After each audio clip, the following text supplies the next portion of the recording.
పరిశుద్ధమైన నామమునకు స్తోత్రములు. మీ అందరికీ నా వందనాలు. అందరూ స్తోత్రం చెప్పండి. హల్లెలూయా. మనం కొన్ని వారాలుగా ఒక వాక్య భాగాన్ని ధ్యానిస్తున్నాం. 119, 161, 119 కీర్తన, 161 వచనం. ఒకసారి మళ్ళీ చదవండి. మైక్ తీసుకొని చదవండి. అధికారులు నిర్నిమిత్తముగా నన్ను తరుముదురు, అయినను నీ వాక్య భయము నా హృదయమందు నిలుచుచున్నది. ప్రార్థన. పరిశుద్ధుడైన తండ్రి, ఈ వాక్యమును మరొకసారి మేము ధ్యానిస్తూ ఉండగా మాకు నీ కృపను దయచేయం, మమ్మల్ని బలపరచుము, నూతన సత్యములు మాకు తెలియచేయము. అలాగే లింగోలు వారి కుటుంబం గురించి కొన్ని విషయాలు మాట్లాడుకుని ఆ కుటుంబాన్ని ఆదరించు. ఈ సమయంలో నీ బిడ్డలమైన మేము, సంఘము ఏక సంఘమైన మేము నీ అభిషేకం చేరువచ్చి ఈ వాక్యాన్ని ధ్యానిస్తుండగా నీ కృపను మాకు మెండుగా దయచేయమని కోరచ్చు. యేసు పరిశుద్ధంగా నడుచున్నాం తండ్రి, ఆమేన్. అధికారులు నిర్నిమిత్తముగా నన్ను తరుముదురు. గడిచిన ఒక 15 రోజుల నుంచి నేను ప్రభుత్వ ఆఫీస్కి వెళ్ళవలసి వచ్చింది. వెళ్తే అక్కడ చిన్న పని మీద వెళ్ళాను. ఆ పని ఏంటో లైవ్లో వెళ్తుంది కాబట్టి చెప్పట్లేదు. వెళ్ళినప్పుడు ఈయన దగ్గరికి వెళ్తే ఈయన నేను కాదు ఆయన అంటాడు, ఆయన నేను కాదని ఆయన అంటాడు, ఆయన నేను కాదు, ఈ నలుగురు కాదు, మళ్ళీ ఇంకొకరు చూపిస్తాడు. ప్రభుత్వాధికారులు ఎవరు చెప్పండి?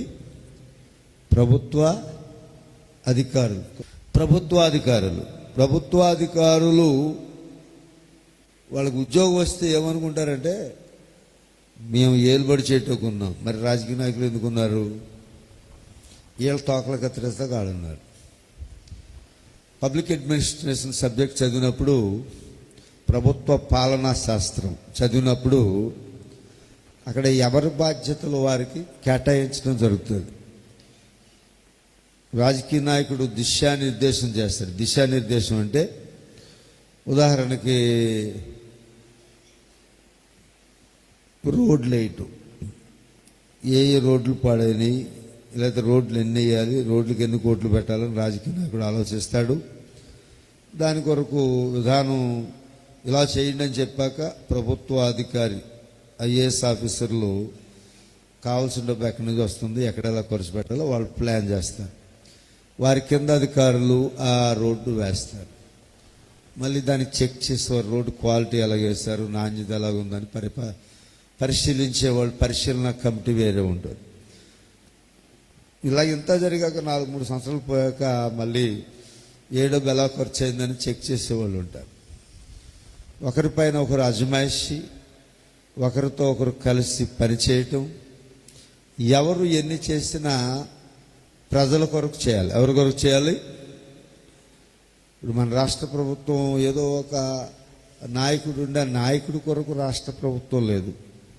రాష్ట్ర ప్రభుత్వమైనా, కేంద్ర ప్రభుత్వమైనా, ప్రభుత్వ అధికారులైనా, నాయకులైనా, ఎవరైనా ఎవరి కొరకున్నారు? ఈ సంగతి మనది తెలదు. మనకి ఏదైనా అవసరం వచ్చేసరికి అక్కడికి వెళ్ళి చేయగడతాం సార్, ఇక్కడికి వెళ్ళి చేయగడు సార్, సార్ మేడం. ఈ మేడం సార్ అనే కొద్ది వాళ్ళు అనుకుంటారు మేము ఆకాశంలో ఉన్నారు, భూమి మీద ఉన్నారు, వీళ్ళంక చూస్తే చూడొచ్చు, లేకపోతే మానేయచ్చు అనుకుంటూ ఉంటారు. అది విధానం కాదు. వాళ్ళు మనకు సేవ చేయటానికి వాళ్ళు బాధ్యులు. సేవ చేయడానికి ముందు సేవ చేయాలి. అరెస్ట్ చేస్తాం, నోటీసులు ఇస్తాం, అది పోలీస్ డిపార్ట్మెంట్ పని. కానీ అసలు ముందు ప్రజలకు సేవ ఏం చేశారు? కృంగిన వారి కొరకు ఏం చేశారు? దిక్కులేని వాళ్ళ కొరకు ఏం చేస్తారు? పేదల కొరకు ఏం చేస్తారు? బట్టలు లేని వాళ్ళ కొరకు ఏం చేశారు? డబ్బులు లేని వాళ్ళ కొరకు ఏం చేస్తారు? ఆరోగ్యం లేని వారి కొరకు ఏం చేశారు? ఇవి ప్రాముఖ్యమైన విషయాలు. అధికారులు నిర్నిమిత్తముగా నన్ను తరుముదురు. కారణం లేకుండా సెక్యూరిటీ డిపార్ట్మెంట్, పోలీస్ డిపార్ట్మెంట్లో కూడా చాలా శాఖలు ఉంటాయి. సివిల్ పోలీసులు, రిజర్వ్ పోలీసులు, ఏఆర్ పోలీసులు, సెంట్రల్ రిజర్వ్ పోలీస్, చాలా రకాల పోలీసులు ఉంటారు. ఒకసారి ప్రధానమంత్రి ఆఫీస్కి వెళ్ళేటప్పటికి అక్కడ 10 రకాల పోలీసులు ఒకళ్ళు తెలియకుండా ఒకళ్ళు అక్కడ సెక్యూరిటీ చేస్తారు. ఈ సెక్యూరిటీ ఎందుకంటే ప్రధానమంత్రి గారు సుఖంగా ఉండాలి. ఆయన సుఖంగా ఉంటే దేశంలో ప్రజలు సుఖంగా ఉంటారు, అధికారులు సుఖంగా ఉంటారు. కనుక ప్రతి ఏర్పాటు ఒక రాజ్యాంగబద్ధంగా కార్యాచరణకు అనుకూలంగా ఒక విధానాలతో ఒక స్పష్టమైనటువంటి ప్లానింగ్తో ఏర్పాట్లు ఉంటాయి. కానీ వచ్చిన బాధ ఏంటంటే ఎంత చక్కగా అభిరుచి పెట్టి ఉద్యోగాలు ఇచ్చి పనులు చేయమంటారో వాళ్ళు ఆ కుర్చీ ఎక్కాక వాళ్ళు ఏం చేయాలో మర్చిపోతారు. ఈ లోపల గర్వం నెత్తికెక్కుతుంది, అహంకారం నెత్తికెక్కుతుంది. కొన్నిసార్లు కొంతమంది ఉద్యోగస్తులు సస్పెండ్ అయ్యేదాకా వెళ్ళిపోతారు. ఎందుకంటే వీళ్ళు సస్పెండ్ ఎందుకు అవుతారంటే ప్రజల్లోంచి సరైన ఫిర్యాదు వస్తే వాళ్ళు ఎక్కడికి తోసేలాగా తోసేస్తుంది పై అధికారులు. అది ఎరక్క ఏదో బాధపడుతూ ఉంటారు. కానీ దావీదు రాస్తున్నాడు, ఇక్కడ ఎవరు రాస్తున్నారు? దావీదు రాస్తున్నాడు, అధికారులు నిర్నిమిత్తంగా నన్ను తరుముదురు, కారణం లేకుండా తరుముతారు అని రాస్తున్నాడు.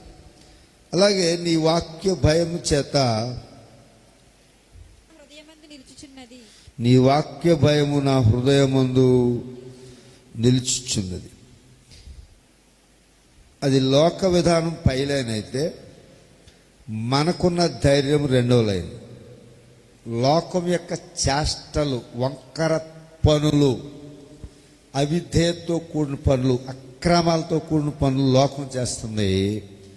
మనమైతే దేవుని బట్టి, దేవుని వాక్యం చేత కప్పబడి సరిచేయబడి సరి అయిన రీతిగా మనము ప్రయాణం చేస్తాం. దేవుడు మనకు పైన కింద చుట్టూ తోడే ఉంటాడు.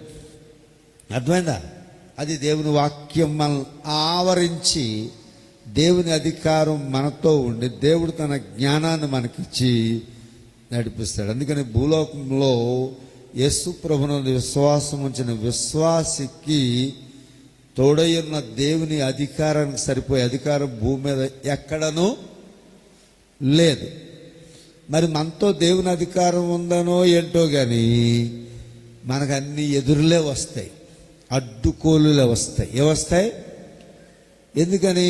ఈ లోకాధికారి వారిలో ఉన్నాడు. ఈ లోకాధికారి ఎవరిలో ఉన్నాడు? ప్రభుత్వంలో పనిచేస్తూ ఉంటాడు. ఎక్కడ పనిచేస్తుంటాడు? ప్రభుత్వంలో. అంటే అందరిలో కాదు, కొందరిలో. సాతాను స్వభావం ఇష్టపడే అధికారుల్లో, నాయకుల్లో ఆ పని సాతాను చేసి ప్రజలను కుదురుగా బతికినాడు. ఎలా బతికినాడు?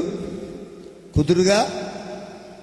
అర్థవుతుందన్న ప్రసంగం కూడా వస్తున్నారా? అయిపోయారా? అది లోక విధానం, ఇది మన విధానం. ఈ రెండు విధానాలు బట్టే లోకాన్ని దేవుడు దీవించడానికి ప్రయత్నం చేస్తాడు. ఆయన బిడ్డల చేత, ఆయన సంఘం చేత, ఆయన విశ్వాసం ఉంచిన శ్రేష్ఠులని విలువైన మీ చేత. ఇంకా మీకు ఏదో ఊరవతల ప్రసంగం కాదు, కానీ మీ చేత లోకాన్ని వెలిగించిన కొరకు కొన్నిసార్లు లోకాధికారులకు, అన్యజనులకు దేవుడు బుద్ధి చెప్పవలసి వస్తుంది, చెప్తూ ఉంటాడు. అది మనకు అర్థం అవ్వదు. అది జరిగాక ఆఖరిని కనబడుతుంది. ఎప్పుడు కనబడుతుంది? అందుకే దేవుని విశ్వాసం వచ్చిన విశ్వాస జీవితం శ్రేష్టమైంది. చీకటి లోకాన్ని మన వెలుగు చేత మనం వెలిగించవలసిన వారమై ఉన్నాము. అందులో స్తోత్రం చెప్పండి, హల్లెలూయా. ఒక పాట గుర్తొస్తుంది, అది కూడా కీర్తన గ్రంథంలోంచి రాసినటువంటి పాట. అది నా చిన్నప్పటి నుంచి పాడే పాటది. కీర్తనలు 56 కీర్తన 4వ వచనం వరకు, 1 నుంచి 4 వరకు ఎవరైనా చదవండి. దేవా నన్ను కరుణింపుము, మనుషులు నన్ను మృంగివలనని ఉన్నారు. దినమెల్లా వారు పోరాడుచు నన్ను బాధించుచున్నారు. అనేకులు గర్వించి నాతో పోరాడుచున్నారు. దినమెల్లా నా కొరకు పొంచియున్నవారు నన్ను మృంగవలనని ఉన్నారు. నాకు భయము సంభవించు దినమున నిన్ను ఆశ్రయించుచున్నాను. దేవుని బట్టి నేను ఆయన వాక్యమును కీర్తించెదను. దేవుని యందు నమ్మకించి ఉన్నాను, నేను భయపడను. శరీరదారులు నన్నేమి చేయగలరు? ఇది ఇక్కడ వ్రాయబడిన వాక్యం, కీర్తన. ఈ కీర్తన దావీదు రాశాడు. ఫిలిస్తీయులు దావీదును గాతులో పట్టుకున్నప్పుడు దీన్ని రచించాడు. యనా కెలెం రెహెజ్ కీమ్ అను రాగం మీద పాడదాన్ని. ప్రతి పాటకి కూడా అర్థం ఉంటుంది. ఇశ్రాయేలీ పాటలు ఖచ్చితంగా పాడతారు, మనకులా పాడరు, చాలా బాగా పాడతారు. మనకంటే బాగా పాడతారు, మనకంటే వాయిద్యాలు బాగా వాయిస్తారు.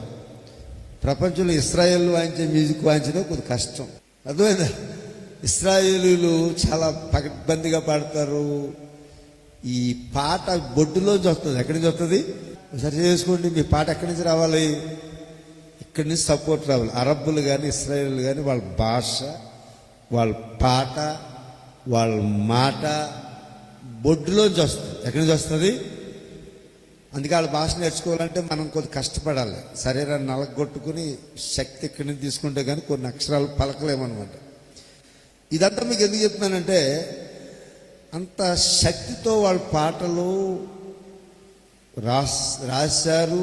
దావీదు రాశాడు, పాడుతారు. ఎవరి వైపు చూసి పాడతారు? జాగ్రత్తగా పాడతారు. పాడేటప్పుడు దేవుని ఇక్కడి నుంచి పాట వస్తుంది, నోట్లోంచి వస్తుంది. మనకి ఎక్కడి నుంచో వస్తుంది, ఇక్కడి నుంచి రాదు. అందుకే పీల గొంతుకులు, కీల గొంతుకులు, పడిపోటాలు, లేవటాలు, ఈ సందడి అంతా ఉంటుంది. ఇక్కడి నుంచి పాట వచ్చేటప్పటికి పైనుంచి పరలోకానికి దేవుని శక్తి వస్తుంది. ఈ రెండు మిక్స్ అయిపోతాయి. ఇంకా అక్కడ దేవుని కార్యం తప్పనిసరిగా జరిగి తీరుతుంది. మనమా ఎవరి కోసం పాడతాం? పాస్టర్ గారి కోసం, లేకపోతే మన పక్కోడు పాడితే మనం పాడపోతే మళ్ళీ మన పరువు పోతారని పాడేవాళ్ళు. ఇలాంటి బ్యాచ్ చాలామంది భూమి మీద ఉంటారు. ఇలాంటి బ్యాచ్ వల్ల దేవుని శక్తి మానవుల మధ్యకు దిగి రాదు. దేవుని శక్తి దిగి రావాలి. కనుక అలాగూ బలముగా పాడుట అనేది చాలా ప్రాముఖ్యమైన విషయం. నేనేదో ఈవేళ ఏదో విషయాన్ని ఆధారం చేసుకుని చెప్పట్లేదు. ఈ పాట, ఈ కీర్తన మీద మనకు మామూలు పాట కూడా మన తెలుగు భాషలో కూడా రాశారు. నరులేమి అంటే మన విశ్వాసానికి మనుషులు ఎంత సహకరిస్తారో ఈ కీర్తనలో అర్థమవుతుంది. నరులేమి చేయగలరు, నరులు ఏమి చేయగలరు? మన సంబంధము దేవునితో, దేవుని ఆత్మతో, దేవుని వాక్యంతో, దేవుని మార్గాల్లో పడి మనం ఆసక్తితో ప్రయాణం చేస్తున్నప్పుడు వ్యతిరేక పరిస్థితులు సమాజంలోంచి, కొన్నిసార్లు అధికారుల నుంచి వస్తుందనే సంగతి దావీదు అప్పుడే ప్రవచన రీతిగా రాసేశాడు. నన్ను కరుణించుము, మనుష్యులు నన్ను మృంగవలెనని ఒకచోట రాస్తాడు. వారు ప్రార్థన చేయక ఆహారం మింగినట్లుగా నా ప్రజలను మింగుచున్నారు అని రాస్తాడు. ప్రార్థన చేయుడికి ఆహారం మింగడం అంటే అర్థం ఏంటి? ఆడికి దేవుడు ఆహారం ఇచ్చాడని నమ్మకం లేదు, దేవుడు అరిగిస్తాడని నమ్మకం లేదు, దేవుడు ఆ ఆహారం ద్వారా శక్తిని, ఆయుష్ని ఇస్తాడని నమ్మకం లేదు. ఇదంతా ఈడు చేతులతో వచ్చేసి లోపలికి వెళ్ళిపోయి బతికేస్తున్నాను అనుకుంటాడు. వాడికి ఇంక ప్రార్థన చేయాలనే తపన ఉండదు. ఒకవేళ దేవుని మీద ఆధారపడి ముద్దట్టుకుందామనే తపన ఉండదు. ఏమి ఉండవు వాడికి. ఆ సమాజం ఎక్కడుందంటే మన మధ్యలోనే ఉంది, బయట ఉంది, మనలో ఎవరు లేరులేండి. కానీ మీరు వారి యొక్క దుష్టత్వాన్ని ఎరిగి దేవుని కొరకు జీవించాలి. వారి దుష్టత్వాన్ని ఎరిగి, విన్నారా? వారి దుష్టత్వాన్ని ఎరిగి దేవుని కొరకు జీవించాలి. వాళ్ళకి దేవుడు భయం లేదు, దేవుడు కోరుచున్న జీవితం ఏంటనే తపన లేదు. ఏదొస్తే చేయటం, ఏది నోటుకొస్తే అది మాట్లాడటం ఈ లోకం యొక్క విధానం. ఆ విధానాన్ని బట్టి దేవా నన్ను కరుణించు, దినమెల్లా వారు నాతో పోరాడుచు నన్ను బాధించుచున్నారు. ఇది లోకం. దేవుని శక్తిని ఎరగని వారు, దేవుని వాక్యము నమ్మని వారు, దేవుని మార్గాలను ప్రేమించిన వారు దినమెల్లా అంటే పొద్దున సాయంత్రం దాకా, సాయంత్రం నుంచి పొద్దున దాకా పోరాటమే. దేవుని విశ్వాసానికి వ్యతిరేకమైన పోరాటం విశ్వాసుల మీదకి వస్తుంది. ఎవరి మీదకి వస్తుంది? అర్థమైందండి? మనవాళ్ళు ఇంకా చర్చికి వెళ్ళమంటావా అని వాళ్ళని అడుగుతున్నారు. వెళ్ళి మిమ్మల్ని ఆపటాక దేవుడు వాళ్ళని పెడితే వెళ్ళమంటావంటే ఏమంటారు? ఓ పెద్ద రకం వచ్చిన తర్వాత నిన్న పెద్దగారు మాట్లాడుతున్నాడు సమాధి. ఆయన ఎంత చక్కటి మాట్లాడాడంటే నాకు చాలా కోపం వచ్చింది. నాకు కోపం వస్తే తిరగదండి, కానీ ఆ కోపంకి ఎలా తీర్చుకోవాలో అలాగే తీర్చేసుకుంటాను. ఎందుకంటే దైవజనుడు, నేను క్రమాన్ని నేర్పకున్నాను. చచ్చిపోయినాడు పూర్వ చరిత్ర వద్దంట, ఈయన చరిత్ర చెప్పలేము. పూర్వం గొడవలు ఎందుకండి అంటే, ఒరే నువ్వు ఎందుకున్నావురా అన్నాను. అంటే నువ్వు పెద్దవి, పాస్టర్కి సపోర్ట్గా ఉండాలి, పాస్టర్కి సదుపాయాలు చేయాలి. ఎరగని వాళ్ళు వదిలేదు. మనం ఏ స్థానంలో ఉన్నామో ఆ స్థానమునకు న్యాయం చేయాలి. ప్రభుత్వాధికారైనా, పెద్ద అయినా, కుటుంబ యజమాని అయినా, యజమానురాలైనా, బిడ్డలైనా వారికి ఉన్న స్థానాన్ని కాపాడుకోవాలి. అందుకు దేవుడు పిలిచాడు మిమ్మల్ని. నా ప్రసంగం విని ఆ పని చేయాలి మీరు.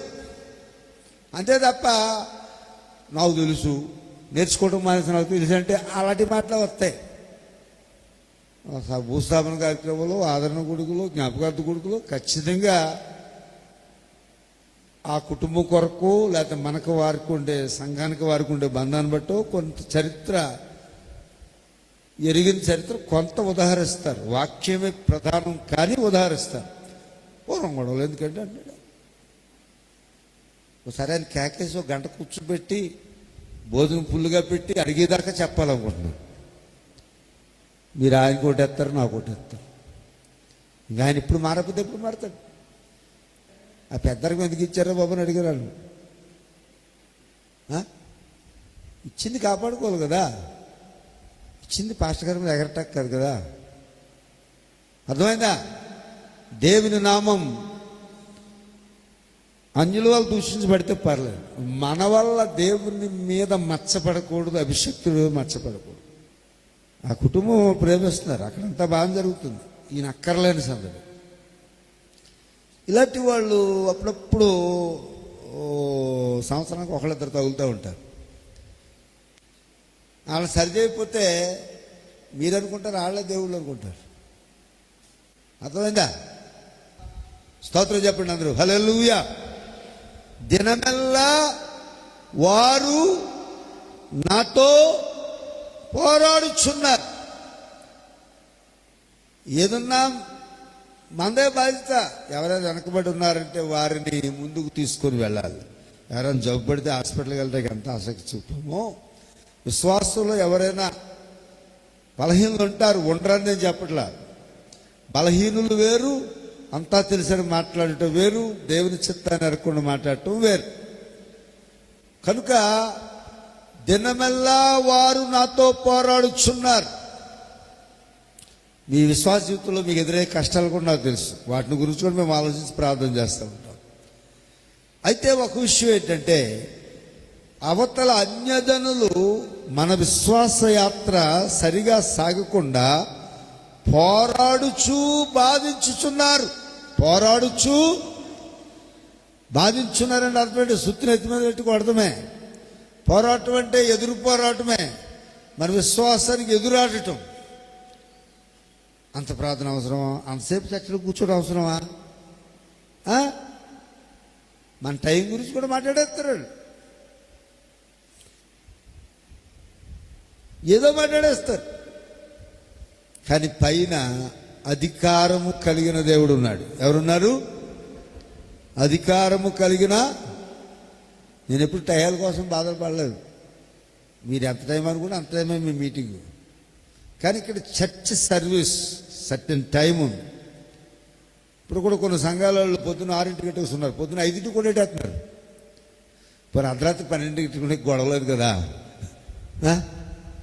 అప్పుడు పగలంతా నిద్రవచ్చు, రాత్రి అంతా ప్రార్థన చేసుకోవచ్చు. ఎవడు ఎందుకు ఏం చేస్తున్నాడో అర్థం అవట్లేదు. దేవుని క్రమాన్ని ఎరిగి బ్రతకరు. లోకమైతే పోరాడి బాధిస్తున్నారు. సాక్షాత్తు దావీదు వ్రాసిన మాటలు ఇవి. దినమెల్లా పోరాడుతున్నారు, బాధిస్తున్నారు. అనేకులు గర్విష్ఠులైన వారు నాతో పోరాడుతున్నారు. ప్రతి మాట కల్లవారు పరభావము ఎంచుచున్నారు. ప్రతి మాటకే శంకలు తీయడం, వంకర అర్థాలు తీయడం. దేవుని సంఘానికి ఈ అనుభవాలు కూడా వెళ్ళి తీరాలి. ఒకవేళ విశ్వాసం అయి ఉంటే, ఒకవేళ ఐపీసీ సంఘ సభ్యుడు అయి ఉంటే, ఈ మందిరపు అభిషేకంలో నిలువ ఉంటే నేను చెప్పమని జాగ్రత్తగా వినాలి. ప్రతి మాటకు, నీ విశ్వాసంతో కూడిన ప్రతి మాటకు లోకం అడ్డం వస్తుంది. లోకం అడ్డం వస్తుంది. కనుక లోకం అడ్డం వస్తుందని ఎరిగి మన విశ్వాసాన్ని ఇంకా పదిలంగా కాపాడుకొని, నీకు నువ్వు కాపాడుకోలేవు. దేవుని వైపు చుట్టూ నేర్చుకో. దేవుడు నిన్ను చూస్తున్నాడని ఎరిగి ధైర్యంతో అడుగు ముందుకు వేసి ఆయన క్రమంలోనే సాగాలి. నేను 2 సార్లు ఆఫీస్కి వెళ్ళానని చెప్తాను. మనల్ని ఏం చేస్తారంటే మనల్ని విసిగించి మన నుంచి ఒక తప్పు మాట రప్పించి మనల్ని బంధిస్తారు. ఇది లోకం యొక్క విధానం. ఇది లోకం యొక్క, నువ్వు ఎంత సాత్వికుడు అయినా, ఎంత ఓర్పుతో మాట్లాడుతున్నా నిన్ను ఏదో రకంగా విసిగిస్తారు. విసిగించేసిన తర్వాత అప్పుడేదో మాట తట్టుకోలేక వదిలేస్తారు. అప్పుడు దాన్ని పట్టుకుని నీ రసం అంతా పిండేస్తారు, అవమానపరిచేస్తారు. గర్విష్ఠులైన వారు నాతో పోరాడుచున్నారు. ప్రతి మాట కల్లవారు పరభావము వేరే అర్థం తెస్తున్నారు. దావీదు మస్తున్న మాట 5వ వచనంలో ఉంది. దినమెల్లవారు నా మాటలు అపార్థము చేయుదురు. దినమెల్లా నీవు ఎక్కడ దొరుకుతావని ప్రతి మాట వింటూ ఉంటారు.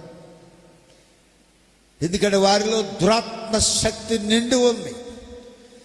చీకటికి నాయకుడు ఆత్మ వారిలో బలముగా పనిచేస్తుంది. వెలుగు సంబంధమైన నీలో ఉన్న ఆత్మను నలుగొట్టడానికి, నిన్ను కృంగదీయడానికి, నిన్ను ఆపటానికి, నిన్ను కూర్చోబెట్టడానికి వారు బలముగా పనిచేస్తూ ఉంటారు. అర్థమైందా? అది ఎరిగి క్రైస్తవుడు దేవుని కొరకు జీవించాలి. దేవుని కొరకు జీవించాలంటే ఏదో మనం కలిసిపోతే బలం వచ్చేది. మనం కలిసి ఉండాలి. దేవుని బలాన్ని వెతకాలి. ఏ బలాన్ని వెతకాలి? అది ఎప్పుడు సిద్ధంగానే ఉంటుంది నీ కొరకు. నువ్వు వెతకగలిగితే, చూడగలిగితే, ఆధారపడగలిగితే, దేవాన్ని నిలబెట్టుము, నడిపించుమని నువ్వు నీ ప్రాణాత్మ శరీరాలు ఆయన వైపు చూడగలిగితే, ఎండిన భూమి వర్షం కొరకు చూసినట్లుగా నువ్వు చూడగలిగితే, ఆధారపడగలిగితే, దేవుడు తన కార్యమును చేసేవాడై ఉన్నాడు. 8వ వచనం, నా సంచారం నువ్వు లెక్కించి ఉన్నావు. నా కన్నీళ్లు నీ బుడ్డిలో నుంచబడినవి, అవి నీ కవిలిలో కనబడును గదా. కన్నీళ్లు బుడ్డిలో నుంచి ఉన్నావు. ఈ కన్నీరు గురించి కూడా చాలామంది చాలా రకాలుగా మాట్లాడతారు. కన్నీళ్ళు కారిస్తేనే ప్రార్థన అనేవారు కొంతమంది. అసలు ప్రార్థన అనేది ఒక బొట్టన తెంచకుండా, ఒక కన్నీటి బొట్టు ఒకటన రాకుండా ప్రార్థన ముగించకూడదని నమ్మేవాడు కొంతమంది. మరి మీరేం నమ్ముతున్నారో తెలీదు. కన్నీరు అనేది మనిషి కంటిలోంచి వస్తుంది, కానీ దానికి కాదను. కన్నీరు వస్తుంది, కానీ ఎప్పుడు వస్తుంది? దాని పరిస్థితిని బట్టి వస్తుంది. మనకు తీరని కష్టం వచ్చినప్పుడు కన్నీరు వస్తుంది. అది ఇంకెవడో ఆపలేడు, నువ్వు కూడా ఆపుకోలేవు. కానీ కొంతమంది కన్నీరు చిందిస్తూ ఉంటారు. సినీ యాక్టర్స్,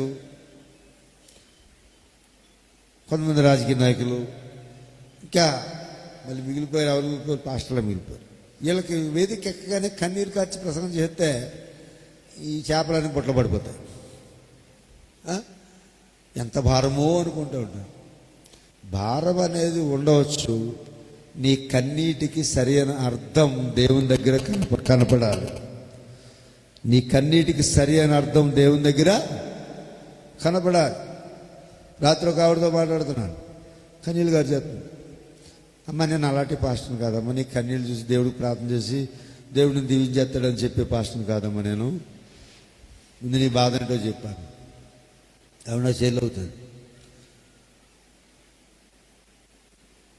ఆవిడ కొద్దిగా ఇబ్బంది పడింది. మళ్ళీ ఆ మనిషిని కన్నీరు ఎందుకు కార్చకూడదో చెప్తే అప్పుడు ఒక అరగంటకు లైన్ అయింది. మీకు రకరకాల భావాలు మీలో ఉంటాయి. కన్నీళ్ళు బుడ్డులో ఎన్ని ఎక్కువైతే అంత దేవుడు దీవించేస్తాడు. కానీ ఆ కన్నీళ్లకు ఒక సాక్ష్యము దావీదు దగ్గర ఉంది. ఎవరి దగ్గర ఉంది? దావీదు చిందించిన ప్రతి కన్నీటి బిందువు ఎదుట దేవుని కొరకు అతడు పడ్డ కష్టం ఉంది. దేవుని కొరకు అతడు పడ్డ కష్టం ఉంది. నీ కన్నీటికి వెనకాల ఏముండాలి? సాక్ష్యం ఉండాలి, సరైన చరిత్ర ఉండాలి. సినీ యాక్టర్లో ఏదో రాసుకుని కన్నీళ్ళు గారు చెప్తాడు. నాలుగు చూసి సినిమా చూసేవాడు కూడా ఏడు చెప్తాడు. ఈడి కన్నీళ్ళు ఆడి కన్నీళ్ళు కలిసి దేవుడు చూస్తాడా? చూస్తాడా? నువ్వు ఒకవేళ కష్టాలు పడి విశ్వాసం కొరకు బాధలు పడి కన్నీళ్ళు కార్చావు, దానికి వెనకాల సాక్ష్యం ఉంది. వెనకాల సాక్ష్యము చరిత్ర ఉంది. అది విలువైన కన్నీళ్ళు. అవి వేషధారణ కన్నీళ్ళు. బయట లోకం చిత్ర విచిత్రమైన ప్రపంచం బయట నడుస్తుంది. అక్కడ అక్కర్లేని సందడి అంతా అక్కడ ఉంది. అక్కడ లేనిది దేవుని ఆత్మ. నీలో ఉన్నది దేవుని ఆత్మ. మన కన్నీళ్లు వేరు. కన్నీళ్లు వెనకాల సరైన అర్థం ఉండాలి. కొంతమంది ఏం భావిస్తారంటే ప్రార్థన అయ్యేటప్పటికి ఒక కన్నీటి బిందువు అని రావాలి. కావాలని చేసే ప్రయత్నం అక్కర్లేదు. దుఃఖం వచ్చేవాడిని ఏడమంటే ఏడవడం, వద్దంటే ఆగడు కదా. మనకందరూ తెలిసి సత్యమే కదా. బాధ వచ్చినోడికి ఆగమంటే ఆగడు, వద్దంటే ఆగడు. ఏడమంటే ఏడవడు, వద్దంటే అది లోపల నుంచి వస్తుంది. ఇందాక బుడ్డ అన్నాను కదా, లోపల బాడీలో నలిగిపోయి బాధలు పడిన తర్వాత వచ్చే కన్నీళ్ళు వేరు. ఆ కన్నీళ్ళు కూడా ఎవరి వైపు చూసి రావాలి? పరలోకమందున దేవుని వైపు చూచి రావాలి. ఇంకా చాలా విషయాలు ఉన్నాయి కానీ ప్రసంగం తొందరగా ముగించాలనుకుంటున్నాను. నా కన్నీళ్లు నీ బుడ్డిలో నుంచబడి ఉన్నవి, అవి నీ కవిలలో కనబడును కదా. 9వ వచనం, నేను మొర్రపెట్టుతున్న నా శత్రువులు వెనుకకు తిరుగుదురు. నేను ప్రసంగం చేస్తున్నప్పుడు దావీదు గారి బాధ ఏంటో నాకు అర్థమైంది. ఇప్పుడు నాకు కూడా కన్నీళ్ళు రావడం సిద్ధంగా ఉన్నాయి. కానీ రావులండి, మీరేం కంగారు పడుతుంది. ఒకసారి స్తోత్రం చెప్పండి.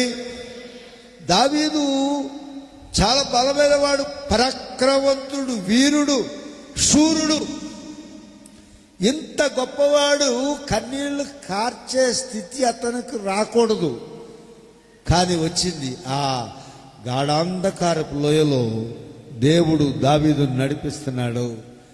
కష్టాల్లో కూడా దేవుని వైపు చూస్తూ, దేవుని స్తుతిస్తూ, దేవుని ఘనపరుస్తూ, స్వరమెత్తి పాడుతూ, నా ప్రాణమా దేవుని స్తుతించుము. అంతకంటే గొప్ప వీరుడు బైబిల్ ఇంకొకటి కనపడ్డము. ఈ ప్రాణంతో చెప్తాడు, నీకు ఎంత ఒప్పుకుంది అంత ఒప్పుకు రప్పించేయి, పాడేయి, కృతజ్ఞతాస్తుతులు చెల్లించు. ఇలా చెప్పారు కదా, ఎక్కడి నుంచి పాట రావాలి? ఇప్పుడన్నా మీ తీరు మార్చుకుంటారా? పాట అంటే చులకన చాలామందికి. ఎంత చులకన ఉందో అంత మీ దేవుడి దగ్గర రావు. దావీదు చెప్పే సాక్ష్యం అది. దావీదు చరిత్ర చెప్పే సాక్ష్యం అది. పాట హృదయపు అంతరంగాల్లోంచి రావాలి, పొట్టలో నుంచి రావాలి, గుండెలోంచి రావాలి, ఊపిరితిత్తుల్లోంచి రావాలి. ఊపిరి బాగా లాక్కుని బిగించి పాడాలి. అప్పుడు నీ జబ్బులన్నీ గాలికి పోతాయి. అసలు ఈ జబ్బులు ఎందుకు వెళ్తలేదంటే శరీరాన్ని సుఖపెట్టడానికి నీకు ఆసక్తి. చప్పలు కొడితే చేతులు నొప్పులు, నోరు గట్టిగా పడితే నాలుగు నొప్పి, ఇంకా గట్టిగా పడితే దవడ నొప్పి. ఈ సెక్షన్కి వెళ్ళిపోతున్నారు మీరు. అసలు సెక్షన్ రావట్లేదు. ఆ నొప్పులే తలంచుకుని బిగిసిపోతున్నావు కదా, ఆ నొప్పులే నిన్ను ఆసుపత్రికి తీసుకెళ్తాయి. అర్థమైందా? దేవుని కొరకు పాడలేవు, దేవుని కొరకు నాట్యం చేయలేవు, దేవుని కొరకు మెదలలేవు, దేవుని కొరకు నిందలు భరించలేవు. అంత అమృచిపెట్టిన అంశపాదులాగా ఉండాలి నీకు. దావీదు చెప్తున్నాడు. దావీదు చెప్పే సాక్ష్యం ఏంటంటే, దేవుడు ఎక్కడ నిలబెట్టాడో నేను అక్కడి నుంచి ఆయన వైపు చూస్తూ నడుచుకుంటూ వెళ్తున్నానని దావీదు మాట్లాడుచూ ఉన్నాడు. అందరూ స్తోత్రం చెప్పండి. ఆ అనుభవం మనం రోజు చెప్పగలగాలి, ఆ అనుభవంతో పాడగలగాలి, దేవుని వైపు చూడగలగాలి, దేవుని వైపు ఆధారపడగలగాలి, ఆయనను సేవించాలి, ఆయనను వెతకాలి. 9వ వచనంలో, నేను మొర్రపెట్టు దినమున నా శత్రువులు వెనుకకు తిరుగుదురు. మొర్రపెట్టు దినాన్ని శత్రువులు వెనుకకు తిరుగుతారు. ఈయన ఎందుకు మొరపెడుతున్నాడంటే, ఈయన ఎవరిని చూసుకుని నిలబడ్డాడో ఆ దేవునికి మొరపెడుతున్నాడు. ఆ దేవునికి ఇష్టమైన ప్రవర్తనతో ఇతడు ప్రార్థన ప్రారంభమైతే శత్రువులు వెనుకకు వెళ్ళిపోతున్నారు. అక్కడ చెప్తున్నాడు సాక్ష్యం, దేవుడు నా పక్షముననున్నాడని నాకు తెలియను. God is partial with me. దేవుడు నా మీద ఇష్టపడి నా పక్కన ఉన్నాడు. ఈ మాట మీరు ఎంతమంది చెప్పగలరు? మా పాస్టర్ గారు ఇంట్లో ఉన్న అమ్మమ్మ గురించి ప్రార్థన చేస్తారు, ఓకే, అది మంచి లక్షణమే. కానీ అస్సలు విశ్వాసం, అస్సలు అనుభవం ఏంటంటే, దేవుడు నీ పక్కన ఉన్నాడు అని నువ్వు నమ్మి ఆయన కొరకు జీవించడం ప్రాముఖ్యమైన విషయం. అందరూ చేతుల పైకి స్తోత్రం చెప్పండి. దేవుడు నా పక్షమున ఉన్నాడు. He is partial with me.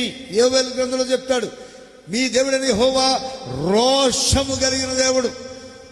ఇంగ్లీష్లో చూస్తే చాలా మంచి పదం ఉంటుంది, అది గుర్తురాట్లేదు. రోషము కలిగిన దేవుడు అంటే ఈయన ఉన్నాడు అనుకోండి. ఈయన నేను పుట్టించాను, వీళ్ళ అమ్మను పుట్టించాను, వీళ్ళ నాన్న పుట్టించాను, ఈయన పుట్టించాను. ఈయన పుట్టినప్పుడు ఊపిరి పీల్చడానికి సహాయం నేనే చేశాను.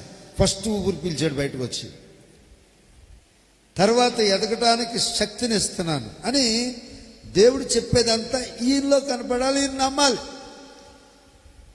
అది అందరితోటి ఉంటుంది. ఒక ఉదాహరణ చెప్తున్నాను.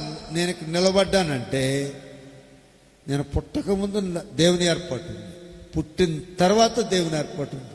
ప్రతి నడకలో, ప్రతి మాటలో, ప్రతి పాటలో, ప్రతి స్థితిలో దేవుడు ఉన్నాడని ఎరిగి బ్రతకడం. ఉదాహరణకు మీరు ఏదైనా ఊరు వెళ్తున్నారు, విజయవాడ వెళ్తున్నారు, ఏమో విజయవాడ బయలుదేరాను, ఎంతమంది దారిలో చచ్చిపోతున్నారు, నేను వస్తానో రావచ్చో, అమ్మా తాళం వేశాను, ఆ తాళం వంక చూస్తూ ఉండండి అని చెప్పామనుకో, మన దగ్గర దేవుడు ఉన్నట్టు లేదంట. ప్రమాదాలు జరుగుతున్నాయి, మనుషులు చచ్చిపోతున్నారు, పుట్టోళ్ళు పుడుతున్నారు, చచ్చిపోళ్ళు చచ్చిపోతున్నారు. కానీ అసలు దేవుడు ఉన్నాడంటే అన్ని పనికిమాలిన మాటలు వస్తాయా? రావు. అవి పనికిమాలిన మాట్లాడుతున్నానంటే నేను గొప్ప వీరుడిని, సూర్యుడు కాదు, మీలో ఒకడినే. కానీ దేవుడు ఉన్నాడని చెప్పినప్పుడు అబ్రహాము ఇస్సాకు గురించి ఒక మాట చెప్పాడు. మేము వెళ్తున్నాం, మరలా తిరిగి తీరా వెళ్ళేది ఎందుకంటే ఇస్సాకుని చంపేయడానికి వెళ్తున్నాడు అబ్రహాం గారు, బలిచ్చేయడానికి వెళ్తున్నాడు. మాట దేవుడు చెప్పినట్టు చెప్తున్నాడు. అది దేవుడు చెప్పే ప్రవచనాలు, దేవుని ఏర్పాట్లు నీ నోట్లోంచి రావాలంటే, నీ కళ్ళు చూడాలంటే నీవు ఆయనపై ఆధారపడవలసిన వ్యక్తివై ఉన్నావు. దేవుడు నా పక్షమున ఉన్నాడు అంతే. చంపడా తీసుకెళ్ళాడు. ఇస్సాకు అన్నాడు, అయ్యా కట్టెలున్నాయి, కత్తి ఉంది, గొర్రె పిల్ల లేదన్నాడు. యెహోవాయే చూసుకుందన్నాడు. ప్రతి చోట దేవుని కొరకు ఆరాటం, విశ్వాసపు మాటలు, విశ్వాసపు అడుగులు, సిద్ధపాటు, దేవుని మెప్పించడానికి ప్రతి ప్రయత్నం చేయటం అబ్రహాం గారి ప్రయత్నం. అందుకే దేవుడు నా పక్షమున్న ఉన్నాడు. ఇవాళ పాస్టర్ గారు చెప్పారు కదా, ఇది అందరికీ చెప్పేద్దాం. ఎవడన్నా దెబ్బలాడుకొస్తే ఆడికి చెప్పేద్దాం, ఇంట్లో దెబ్బలాడుకొస్తే భార్యకి చెప్పేద్దాం, ఇంట్లో దెబ్బలాడితే మూడు చెప్పేద్దాం, పిల్లలకు చెప్పేద్దాం, ఎక్కడ పెడితే అక్కడ వాడేద్దామంటే కాదు. అది నీలో ప్రజలు చూచి నిన్ను గురించి సాక్ష్యం చెప్పాలి. నీ కళ్ళు దేవుడు చేసే కార్యాలను చూడాలి, నీ హృదయం అందుకు సిద్ధం అయిపోవాలి.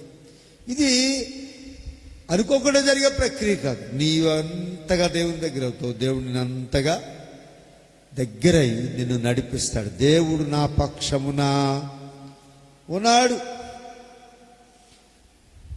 దేవుడు నా పక్షమున ఉన్నాడు. 11వ వచనం, దేవుని యందు నమ్మకించున్నాను, నేను భయపడను, నరులు నన్నేమి చేయగలరు. దేవా, నీవు మరణంలోంచి నా ప్రాణమును తప్పించున్నావు, జీవ వెలుగులో దేవుని సన్నిధిని సంచరించినట్లు జారిపడకుండా నీవు నా పాదములను తప్పించి ఉన్నావు. మరణము నన్నేమి చేయగలరు. కానీ దావీదు గారు నరులు నన్నేమి చేయగలరో రాశాడు. ఈ పాట రాసిన మరణము నన్నేమి చేయగలదు అంటాడు. బైబిల్లో మాట ఉంటుంది, ఆ పాట పాడుతుంటే ఒకసారి నవ్వుతుంది నాకు. ప్రేమ మరణమంతా బలమైనది. ఏంటి అంటే బలమైనది ఏది? మరణం. మరణం దగ్గర అంత బలమైనది ఇంకోటి ఏంటి? ప్రేమ. మరణము నన్నేం చేయగలదు పాట పాడుతున్నామంటే వాక్యానుసారమా కాదా ఏమో ఆలోచించుకోండి. కానీ నరులు నన్నేమి చేయగలరు, నన్నేమి చేయగలరు. ఈ ప్రగల్భాలు పలికే మాట కాదు ఇది. ఎవరినో దృష్టించుకుని వాళ్ళు నన్ను ఏం చేస్తారు, వీళ్ళు నన్ను ఏం చేస్తారు. దీనికి చక్కని భాష పెట్టేశారు మన నాయకులు, మనం తెలుగు నాయకులు. తెలుగు నాయకులు అంటే ఆ పార్టీలు 2 పార్టీలు తెలుగు భాష మాట్లాడేవాళ్ళే. తెలుగు నాయకులు అంటే ఇంకో పార్టీకి కట్టేవి. తెలుగు భాష మాట్లాడే నాయకులు నరులు నన్నేం చేయగలరు అన్నదానికి ఏదో మాట్లాడుతూ ఉంటారు. మనం పలికే మాటకు వెనకాల దేవుని శక్తి ఉండాలి. అందరూ స్తోత్రం చెప్పండి. దేవుని పరలోకము నీ కొరకు ఆలోచించి సమకూర్చాలి, అప్పుడు ఆ మాట మాట్లాడాలి. నరులు నన్నేమి, ఎందుకు? దేవుడు నాతో ఉండగా ఎవడు ఏ శక్తి నన్ను ఏమియు, అసలు ఉన్నాడే లేదో చూసుకోమని, ఉండేలాగా నువ్వు ప్రవర్తిస్తావులే చూసుకో. ఇన్ని వారాల నుంచి ఈ వాక్యం వింటున్నాం. 119, 121 అధికారుల నిమిత్తముగా నన్ను తరుముదురు, నీ వాక్య భయం చేత నాకు హృదయం ముందు సంతోషము కలుగుచున్నది. ఈ మాటలు వ్రాయబడ్డాయంటే అవి నీలో నెరవేరుట కొరకే ఈ ప్రసంగం, ఈ బోధ, ఈ ఉపదేశం, ఈ మార్గాలు, ఈ స్థితి, ఈ సిద్ధపాటు. అలాగూ మీరు దేవుని కొరకు జీవించండి. దేవుడి వాక్యం మీ కొరకు దీవెనకరంగా చేయను గాక. ఆమేన్. ప్రార్థిస్తున్నాం, మోకరించండి. పరిశుద్ధుడైన తండ్రి, ఎత్తబడిన వాక్యం నీ బిడ్డల కొరకు దీవెనకరం చేయండి. నీ యొక్క గొప్ప ఏర్పాట్లు దావీదును నిలబెట్టి అనేక పరిస్థితులు గుండా నడిపించి, క్లిష్టమైన, కష్టమైన, బాధ అయిన, కృంగదీయబడిన, నలుగొట్టబడిన స్థితిలో దావీదు వెళుతూ నీ వైపు చూచి బలము పొంది విశ్వాస వీరుడుగా తయారయ్యాడు. అటువంటి గొప్ప శ్రేష్టమైన స్థితిలోనికి ఇక్కడ కూడి ఉన్న ప్రతి ఒక్కరిని నడిపించు. వారే స్థితిలో నడిపించబడినప్పటికీ అక్కడి నుంచి నీ చేయి పట్టుకొని నీ శక్తిని పొందుకొంచు. లోకం చేత బలహీనపరచబడుతూ, లోకం చేత కృంగం దియబడుచు ఉండగా నీ గొప్ప శక్తి చేత వారు బలం పొంది ముందుకు సాగినట్లు ప్రతి విధమైన ఆశ్చర్యకారులను బిడ్డలతో ఉంచమని, రూపాంతరం చేయమని, అభివృద్ధిపరచమని, కృంగిన స్థితి నుంచి లేవనెత్తమని.